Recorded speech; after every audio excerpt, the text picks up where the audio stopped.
तुमने कर्मा का नाम तो 1000 बार सुना होगा ना, पर कभी सोचा है तुम्हारा जीवन आज जो भी है वो तुमने खुद लिखा है। हर रिश्ते का उठना और टूटना, अपॉर्चुनिटी का आना या हाथ से निकल जाना, हर बार जब तुम कहते हो कि मेरे साथ ही ऐसा क्यों होता है, ये सब किसी और की वजह से नहीं, ये सब तुम्हारे खुद के कर्मों का परिणाम है। लेकिन ये बात कहना आसान है पर समझना मुश्किल, क्योंकि हमने कर्मा को एक god as reward and punishment system बना दिया है। ये एक थियोरेटिकल कॉन्सेप्ट है जिसे सिर्फ पंडित समझते हैं, लेकिन सच ये है कि भगवत गीता में कर्म कोई फैंटेसी नहीं, एक लिविंग फॉर्मूला है, एक साइंस जो एक्सप्लेन करता है कि तुम्हारी लाइफ में क्या हो रहा है, क्यों हो रहा है, और इसे तुम उसे बदल सकते हो। सोच के देखो, अगर तुम अपने कर्मों को समझने लग जाओ तो क्या तुम अपनी जिंदगी के मास्टर नहीं बन सकते? आज की इस वीडियो में हम भगवत गीता के रौद्र रत्न को समझेंगे। ना कोई ओवर फिलॉसफी, ना फेक पॉजिटिविटी, सिर्फ सच जो तुम्हारी कन्फ्यूजन्स दूर करेगा और तुम्हें अपना कर्मयोगी बनाने का मार्ग दिखाएगा। तो चलो कर्म के इस कॉस्मिक डांस को समझना शुरू करते हैं, जहाँ हर कदम, हर सोच, हर नियत तुम्हारा पूरा भविष्य बुन रही है। कर्मों के principles, the law of cause and effect. देखो, तुम जब कोई काम करते हो, चाहे वो किसी को खुशी देना हो या दर्द, चाहे वो किसी की मदद हो या इग्नोर करना, तुम बस काम नहीं कर रहे, तुम एक बीज बो रहे हो। और हर बीज, चाहे अच्छा हो या बुरा, कभी ना कभी किसी ना किसी फॉर्म में फल बनकर ज़रूर लौटता है। यही है कर्म का पहला और सबसे basic principle, law of cause and effect. जैसे ग्रेविटी हर चीज़ को नीचे खींचती है, वैसे ही कर्म हर एक्शन का रिजल्ट तुम्हारी लाइफ में वापस भेजता है, कभी तुरंत, कभी देर से, कभी वैसे ही, कभी नए रूप में। श्री कृष्ण कहते हैं, तुम्हारा आज का कर्म ही तुम्हारा कल बनाता है। पर सिर्फ काम करना ही कर्म नहीं होता, तुम्हारी नीयत भी कर्म होती है। तुमने किसी की हेल्प की, शो ऑफ के लिए की, या सच में निष्काम भाव से की, वो भाव, वो इमोशन भी कर्म है। गीता के चैप्टर 4 श्लोक 17 में श्री कृष्ण कहते हैं कि तुम्हें ये समझना चाहिए कि क्या है कर्म, क्या है विकर्म और क्या है अकर्म। क्योंकि कर्म का ज्ञान बहुत गहरा है, इसकी गति समझना आसान नहीं है। देखो, पहला है कर्म। जो काम हम नियम, ईमानदारी और धर्म के साथ करते हैं, वही कर्म है। जैसे अपना फर्ज निभाना, सच बोलना, किसी की हेल्प करना, ये सब कर्म के अंदर आते हैं। दूसरा है विकर्म।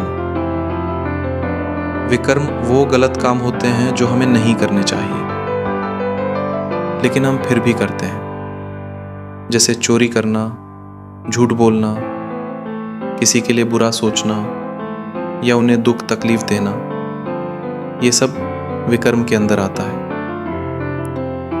तीसरा है अकर्म। ये वो काम होते हैं जो हम सिर्फ भगवान की खुशी के लिए करते हैं, बिना किसी लालच, बिना किसी फल की चिंता के। ऐसे काम हमारे ऊपर कोई कार्मिक बर्डन नहीं छोड़ते। ऐसे कर्म हमें अंदर से आज़ादी का एहसास देते हैं, बिना किसी बोझ के।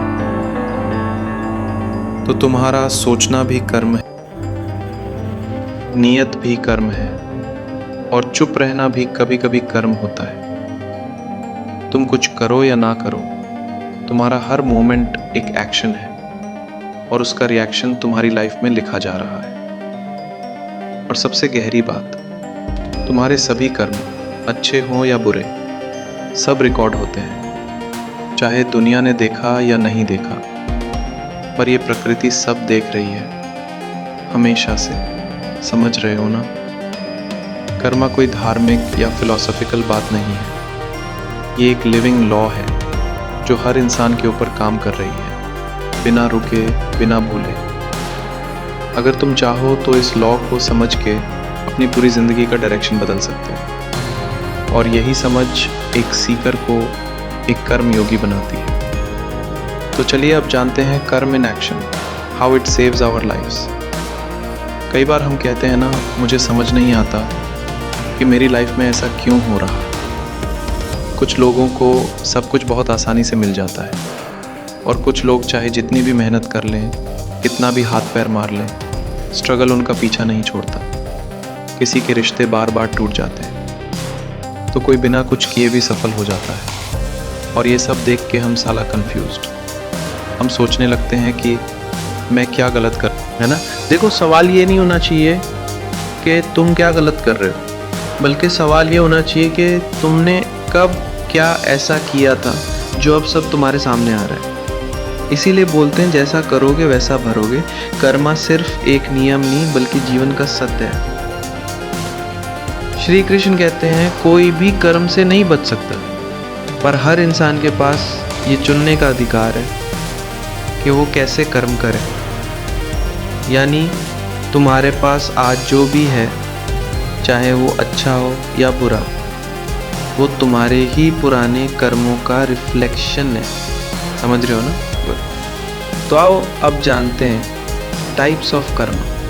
भगवद गीता और वेदांता के अनुसार कर्म के 3 मेजर टाइप्स होते हैं और इन्हें समझे बिना कर्म का सच समझना अधूरा है। तो आइए जानते हैं। पहला, संचित कर्म। ये वो कहीं है जो हमने पिछले जन्मों या इस जन्म में किए हैं, लेकिन अभी तक उनका फल नहीं मिला।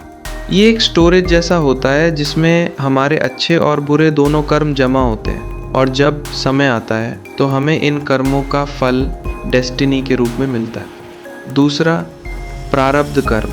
प्रारब्ध कर्म वो कर्म है जो हमने पिछले जन्मों में किए थे और जिनका फल हमें इस जन्म में भुगतना पड़ रहा है। इसे बदला नहीं जा सकता, बस भुगतना होता। अगर कोई जन्म से गरीब या अमीर है तो ये उसके प्रारब्ध कर्मा का फल है। किसी को बिना वजह सक्सेस या स्ट्रगल मिले, ये भी उसके प्रारब्ध कर्मा का नतीजा है। अगर एक व्यक्ति बहुत स्वस्थ है और दूसरा बचपन से बीमारी से जूझ रहा है, तो ये भी प्रारब्ध कर्मा का असर। तीसरा, सबसे इम्पोर्टेंट, क्रियामन कर्म। इम्पोर्टेंट इसलिए क्योंकि सिर्फ यही डिसाइड करता है कि हमारा फ्यूचर कैसा हो। ये वो कर्म है जो हम इस समय इस पल कर रहे हैं और जो हमारे भविष्य को बनाता या बिगाड़ता है। सिंपल वर्ड्स में कहूँ तो अगर अच्छे कर्म करोगे तो तुम्हारा ब्राइट होगा, बुरे कर्म करोगे तो तुम्हारी लंका लगी। कुछ समझ आया? गुड।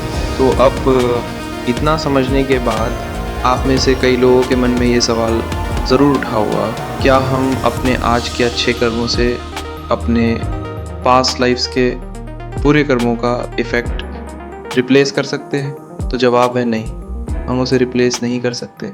देखो, पिछले जन्मों में हमने क्या क्या अच्छे काम किए, क्या क्या बुरे कर्म किए, हमें नहीं पता, लेकिन उस ऊपर वाले को तो सब पता है। तुम अपने आज के अच्छे कर्मों से अपने पास्ट लाइफ्स के बुरे कर्मों का इफ़ेक्ट कम कर सकते हो, लेकिन उनको पूरा रिप्लेस नहीं कर सकते। भगवद गीता के अनुसार जो हमारे प्रारब्ध कर्म यानी कि हमारे पास्ट के कर्मों का रिजल्ट है, वो तो हमें भोगना ही पड़ेगा, फिर चाहे वो अच्छे हो या बुरे, हम उसे अवॉइड नहीं कर सकते। लेकिन हम अपने अच्छे कर्मों से फ्यूचर में बेटर रिजल्ट ला सकते हैं और पास्ट के बुरे कर्मों के इम्पैक्ट को कम कर सकते हैं। मान लो किसी ने पास्ट में बुरे कर्म किए जिसका फल आज दुख के रूप में मिल रहा है। अगर वो अब अच्छे कर्म करना शुरू करें तो शायद जो बड़ा दुख मिलने वाला था वो छोटी कठिनाइयों में बदल जाए। जैसे कोई बड़ा एक्सीडेंट होने वाला था पर अच्छे कर्मों की वजह से सिर्फ छोटी मोटी चोट लगी। समझ रहे हो ना? बुरे कर्मों का रिजल्ट रिप्लेस नहीं होता, पर उनका प्रभाव कम ज़रूर हो सकता है। कर्मा कोई पनिशमेंट या रिवॉर्ड सिस्टम नहीं है, ये एक इंटेलिजेंट लॉ है और मेरी नज़र में एक प्योर डिवाइन जस्टिस जो तुम्हारी हर नियत, हर क्रिया, हर डिसीजन का एक को तुम्हारी लाइफ में वापस भेजता है। तो अब इतना समझने के बाद ये सवाल उठता है कि क्या हम अपने कर्म के इफेक्ट से बच सकते हैं? बहुत लोग कहते हैं सब कुछ फिक्स्ड है, जो लिखा है वही होगा, लेकिन उन्हें समझना होगा कि सब कुछ फिक्स्ड नहीं होता। कुछ चीज़ें हमारे हाथ में भी होती हैं और वो है हमारे क्रियामन्य कर्म। तुम्हारा हर एक मोमेंट तुम्हें एक नया चांस देता है। तुम्हारा पास्ट तुम्हारे प्रेजेंट को अफेक्ट ज़रूर करता है, लेकिन तुम्हारे क्रियामन्य कर्म तुम्हारे कल को लिख रहा है। इसे दिमाग में बिठा लो। अगर तुम गलतियां रिपीट कर रहे हो बार बार, तो तुम्हारे बुरे कर्मों का बैलेंस और स्ट्रांग हो जाता है, जिसके इफेक्ट से तुम बच नहीं सकते। वो किसी ना किसी रूप में तुम्हें हार्म करता है, चाहे फिजिकली हो, मेंटली हो या इमोशनली। लेकिन अगर तुम समझ जाते हो और अपने कर्मों में सुधार करते हो, तो वही बुरे कर्मों का इफेक्ट धीरे धीरे कम होने हैं। हर इंसान अपने जीवन में कुछ ऐसे कर्म करता है जो उसे खुद भी याद नहीं रहते, लेकिन उनका इफेक्ट तय है। पर जब तुम अवेयर होते हो, अपने हर एक्शन, हर रिएक्शन को ऑब्जर्व करते हो, तो तुम कर्म के चक्र रिव्यू को समझने लगते हो। और जब समझ आ जाता है, तब गलतियां रिपीट होना बंद हो जाती है। यहीं से कर्म का कंट्रोल टूटना शुरू होता है। यही है मुक्ति का प्रोसेस। ना कोई जादुई शॉर्टकट, ना कोई भगवान से बार्गेन, बस एक ऑनेस्ट जीवन जीना। ऐसा जीवन जहां तुम हर एक्शन से पहले रुकते हो, सोचते हो कि क्या मैं किसी को अनजाने में दुख तो नहीं दे रहा। जहां तुम समझते हो कि तुम्हारा एक्शन किसी के जीवन का टर्निंग पॉइंट बन सकता है। जब तुम इस सोच के साथ कर्म करने लगते हो, बिना ईगो के, बिना लालच के, बिना दिखावे के, तब तुम कर्म के बंधन में नहीं बल्कि कर्म योग में होते हो। और यही मुक्ति है। न भागने की ज़रूरत है, न संन्यास लेने की। बस हर दिन, हर काम में थोड़ा सा और सच, थोड़ा सा और सिंपैथी, यही तुम्हें अंदर से आज़ादी देता है। समझ रहे हो ना? कर्म से मुक्ति तब आती है जब तुम कोई स्पेशल काम नहीं करते, बल्कि हर काम को एक नए भाव से करने लगते हो, समझदारी से, ईमानदारी से और समर्पण के साथ। आई होप आपको सब कुछ समझ आया हो। अगर आपको वीडियो थोड़ी सी भी इन्फेक्टिव लगी तो आप इस वीडियो को लाइक और शेयर करके अपने अच्छे कर्मों का बैलेंस बढ़ा सकते हो। बाकी आप मेरे साथ जुड़े रहें। फिर मिलेंगे नेक्स्ट वीडियो के साथ। जय श्री हरि।